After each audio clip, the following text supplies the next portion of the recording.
Coming off of a hot pay-per-view that got the whole wrestling world's attention, did TNA capitalize on all of this momentum that they just got?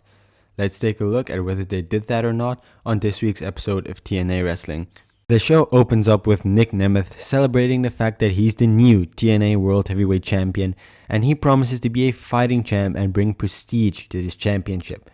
Mustafa Ali then comes out, and he's taking his campaign from the X Division to the World Heavyweight title scene. Nick wants to defend the championship tonight, but Ali instead sets up the fight for next week, which gives us a championship match next week, something to look forward to. But for now, like how all these segments usually end up, it's a brawl and Nic Nemeth stands tall. We then head backstage where Frankie Kazarian also wants a match against Nemeth, but he gets told no and to go to the back of the line. He gets into Nick's face, but his brother Ryan Nemeth steps in and he says he can fight this Nemeth instead. Backstage also, Matt Hardy and ABC are interviewed about their match against the System tonight, and they're worried about the System having the numbers advantage, but Matt Hardy assures them that he has a friend who will appear tonight to help them equal it out.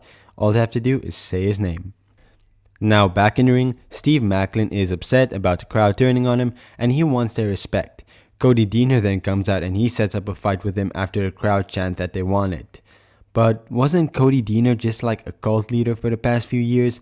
And now I'm supposed to buy him as this babyface for the people? Yeah, no. But luckily I didn't have to since Steve Macklin defeats him pretty easily.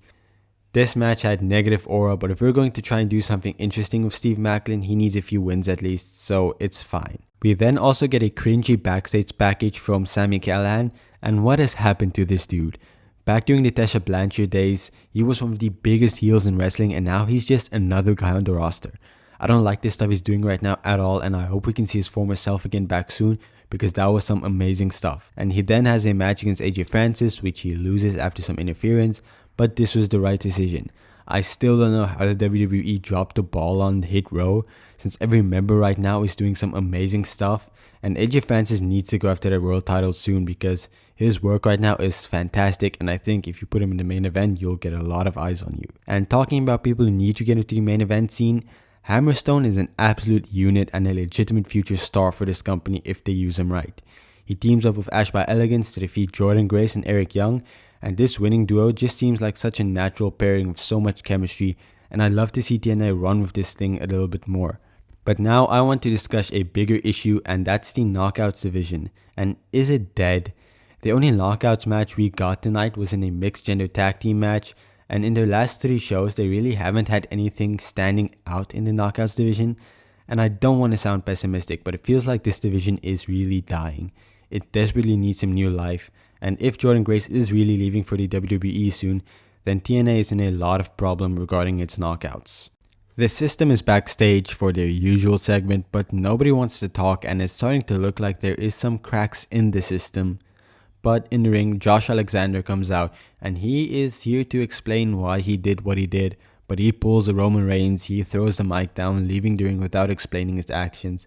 I love this segment and it's definitely going to get him some heat. Mike Bailey is then backstage and congratulated for his victory and new title, but the Rascalz appear and they challenge him to a match. They tell him to get his partner Trent Seven, get another partner and fight them in a 6-man tag match in the Rascalz reunion tour. This was a really funny segment, and if it all leads to Wes Lee versus Mike Bailey, I'd be very happy. We then get the System versus Matt Hardy and ABC in the main event, and the System is suspiciously without Moose, but that doesn't last very long as he eventually appears and tries to help the System get the victory. But Joe Hendry appears and he's here to equal things out. Moose tries to attack Matt Hardy, but Joe Hendry takes him out and this allows Chris Bay to pin JDC and give his team the victory. This match was fine, not having Moose in it brought it down for me a lot, and it doesn't seem like they know what to do with Joe Hendry either, but I'm hoping they figure it out since it looks like the two of them will be feuding, which honestly I don't think is the best route for the two of them. For me, tonight's show was a 5 out of 10. I don't think they properly capitalized on the momentum they got from Slammiversary, and it doesn't seem like they know what they want to do with all of their wrestlers because they have so much talent right now, so much potential, but they don't know what to do with it. I'm also really disappointed in the Knockouts division because it was formerly one of the best parts of TNA and now it seems like the complete afterthought of the brand. But next week is looking like a much better show and I really hope it is because the card looks stacked and it looks like it's going to be one of the best episodes of TNA potentially all year. But hey, that's just my opinion. And if your opinion differs, leave it down in a comment. I would love to read it. And leave a like and subscribe if you want to see weekly TNA reviews, if you want to see weekly NXT reviews, and just general news and wrestling about the two brands in general. Thank you for watching. I hope to see you again soon.